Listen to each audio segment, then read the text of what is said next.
जब द्रोणाचार्य को कौरवों की सेना के सेनापति के रूप में 4 दिन बीत गए, तब दुर्योधन ने द्रोणाचार्य को कुछ ऐसी बातें कही कि द्रोणाचार्य का मन खिन्न हो उठा। युद्ध के 15वें दिन अर्थात जब द्रोणाचार्य का सेनापति के रूप में 5वां दिन था, उस दिन द्रोणाचार्य ने कौरव सेना को 2 भागों में विभक्त किया और पांडव पक्ष पर टूट पड़े। पांडव पक्ष की तरफ से युद्ध में भाग ले रहे राजा द्रुपद द्रोणाचार्य से अपनी पुरानी शत्रुता के कारण विराट नरेश के साथ उनके सामने आ डटे। उन दोनों ने एक साथ द्रोणाचार्य पर आक्रमण कर दिया। उत्तर में द्रोण ने अपने तीक्ष्ण बाणों द्वारा दोनों के धनुष खंडित कर दिए।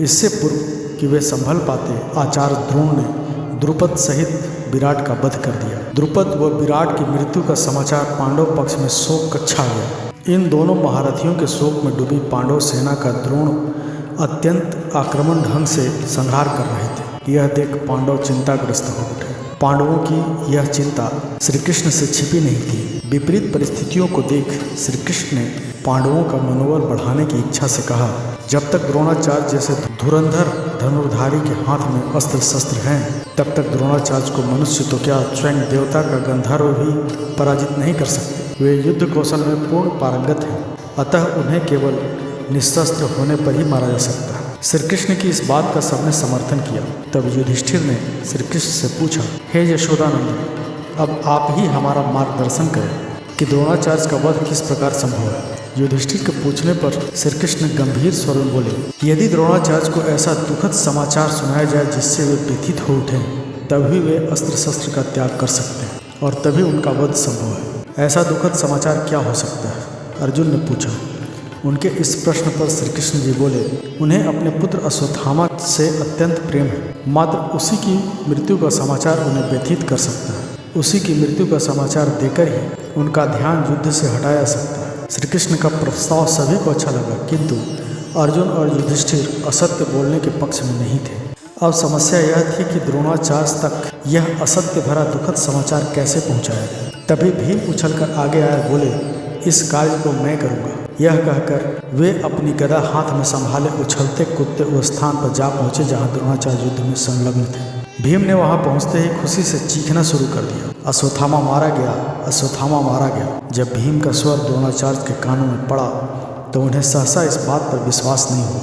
उन्हें पता था अश्वत्थामा एक अद्भुत महारथी है। वह पराक्रमी और शूरवीर होने के साथ साथ युद्ध कला में भी पूर्ण रूप से पारंगत था। द्रोणाचार्य अपने पुत्र के समस्त गुणों से भली भांति परिचित थे, अतः उन्होंने भीम के चीखने पर जरा भी ध्यान नहीं दिया और युद्ध करना जारी रखा। उसी समय आकाश में अग्निदेव के नेतृत्व में भारद्वाज, गौतम, अत्रि और वशिष्ठ आदि ऋषियों ने प्रकट होकर द्रोणाचार्य से कहा, हे विप्रवर, क्या यह दारुण समाचार पाकर भी तुम इस भीषण नरसंहार से विमुख न होंगे? द्रोणाचार्य ऋषियों की यह वाणी सुनकर सोच में पड़ गए। तब उन्होंने भीम की सूचना पर विचार किया और तनिक व्याकुल व उदास स्वर में कहा, यदि कुंती पुत्र धर्मराज युधिष्ठिर मुझे यह समाचार स्वयं आकर सुनाए, तब मुझे इस बात पर विश्वास हो जाएगा। जैसे ही भगवान श्री कृष्ण को द्रोणाचार्य की बात का पता चला तो वे तुरंत युधिष्ठिर से बोले, हे कुंती पुत्र, यही उचित समय है। तत्काल आगे बढ़ो और द्रोणाचार्य से कह दो कि अश्वत्थामा मारा गया। श्री कृष्ण की बात सुन युधिष्ठिर बोले, मैंने जीवन भर सत्य धर्म की मर्यादा का पालन किया है। स्वार्थवश मैं उससे विमुख नहीं हो सकता। भीम मौन खड़े युधिष्ठिर व श्री कृष्ण का वार्तालाप सुन रहे थे। अपने बड़े भाई की व्यवस्था को देख भीम के मन में अचानक एक विचार आया और बोला, बड़े भैया, आप चिंता न करें, आपको असत्य वचन नहीं बोलने पड़ेंगे। श्री कृष्ण तो अंतर्यामी थे, वे भीम के मन की बात तुरंत जान गए, मगर फिर भी उन्होंने भीम से पूछा, वो कैसे महाबली? हमारी सेना में अश्वत्थामा नाम का एक हाथी है, मैं अभी उसे यमलोक पहुंचा देता हूँ। इस तरह जब आप आचार्य द्रोण से कहेंगे कि अश्वत्थामा मारा गया तो आपको असत्य का दोष नहीं लगेगा।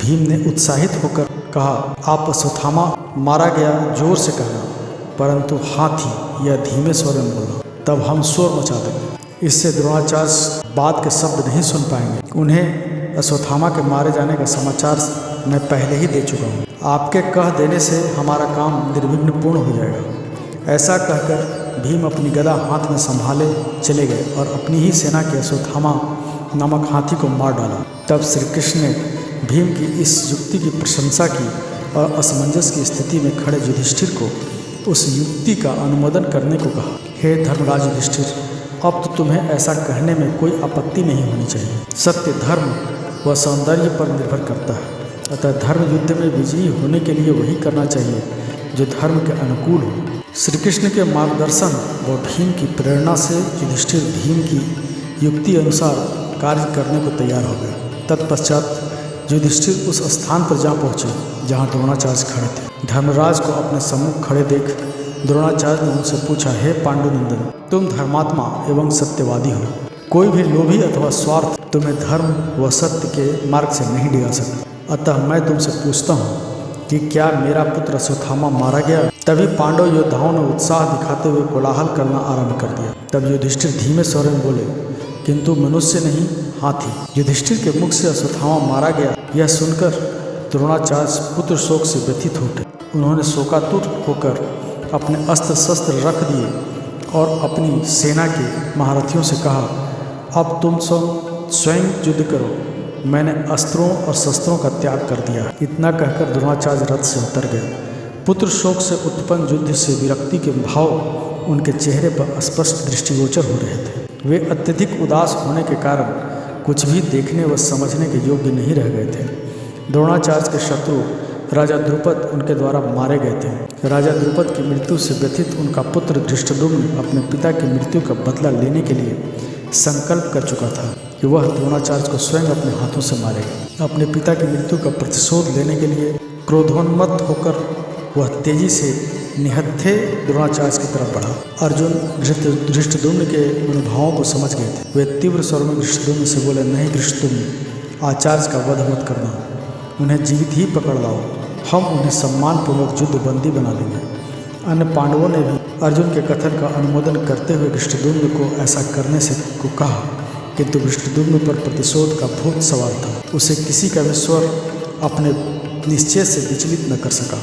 भगवान श्री कृष्ण जानते थे कि धृष्टद्युम्न किसी की बात नहीं मानेगा, होनी तो होकर ही रहेगी। उसका जन्म ही द्रोणाचार्य के वध के उद्देश्य से हुआ था। वे शांत भाव से खड़े रहे। धृष्टद्युम्न ने पुत्र शोक से व्याकुल होकर चेतना शून्य द्रोणाचार्य पर अपनी तलवार का भरपूर वार किया। एक ही वार में द्रोणाचार्य का मस्तक धड़ से अलग हो गया। द्रोणाचार्य के शव से रक्त की फुहार फूट पड़ी। अपनी प्रतिशोध की ज्वाला शांत कर धृष्टद्युम्न अपनी तलवार को उमंग में भरकर घुमाता हुआ सिंहनाद करने लगा। इस दृश्य को देख संपूर्ण पांडव सेना अपनी विजय के मार्ग में बाधक बने द्रोणाचार्य की मृत्यु पर हर्षित हो उठे, परंतु युधिष्ठिर व अर्जुन के नेत्र अश्रुपूरित हो उठे। द्रोणाचार्य के वध से उनके हृदय में शोक उमड़ पड़ा। वे जानते थे अस्त्र शस्त्रहीन प्राणी पर वार करना धर्म के अनुकूल नहीं है। दूसरे द्रोणाचार्य उनके आचार्य थे, उन्हीं से उन्होंने सर्वप्रथम अस्त्र विद्या का दान प्राप्त किया। इस घटना से दुखी हो युधिष्ठिर जैसे ही अपने रथ के निकट पहुँचे, अपना रथ देखकर आश्चर्यचकित हो गए। धर्मराज युधिष्ठिर का रथ धरती से सटा हुआ खड़ा था। यही उनके विस्मय का कारण था। दरअसल धर्मराज युधिष्ठिर सत्यनिष्ठ एवं धर्मपरायण पुरुष थे। उनके इन्हीं गुणों के कारण उनका रथ सदैव पृथ्वी से कुछ ऊपर उठकर चलता था। इस बात से सभी परिचित थे, किंतु सदैव पृथ्वी से ऊपर रहने वाला उनका रथ आज पृथ्वी से सटा खड़ा था। यह उनके अब तक के जीवन काल में पहली बार हुआ था, जिस कारण जो धर्मराज युधिष्ठिर चिंतित व विस्मित भाव से श्री कृष्ण के पास पहुँचे और उनसे इसका कारण जानना चाहा। युधिष्ठिर की बात सुन भगवान श्री कृष्ण ने गंभीर रूप से कहा, हे कुंती नंदन, आज तुमने द्रोणाचार्य से जो कुछ भी कहा, यद्यपि वह तुम्हारी तरफ से पूर्णतः सत्य था, किंतु वह वास्तव में तो असत्य ही था, क्योंकि द्रोणाचार्य के साथ तुमने सत्य वचन कहकर भी छल किया था। आज तक तुम्हारी निष्कलंक सत्यवादिता के कारण ही तुम्हारा रथ पृथ्वी की सतह से कुछ ऊपर उठकर चलता था, किंतु अब उसमें दोष आ गया है, इसी कारण वह पृथ्वी से आ सटा। श्री कृष्ण की बात सुनकर युधिष्ठिर ने लज्जा से अपना शीश झुका लिया और थके कदमों से अपने शिविर की तरफ बढ़ गए। तो मित्रों, हमारा ये प्रयास आपको कैसा लगा कमेंट करके जरूर बताएं। वीडियो को लाइक कर दें, चैनल को सब्सक्राइब करके बेल आइकन दबाना न भूलें, ताकि वीडियो संबंधित नोटिफिकेशन आपको हमेशा मिलती रहे। धन्यवाद।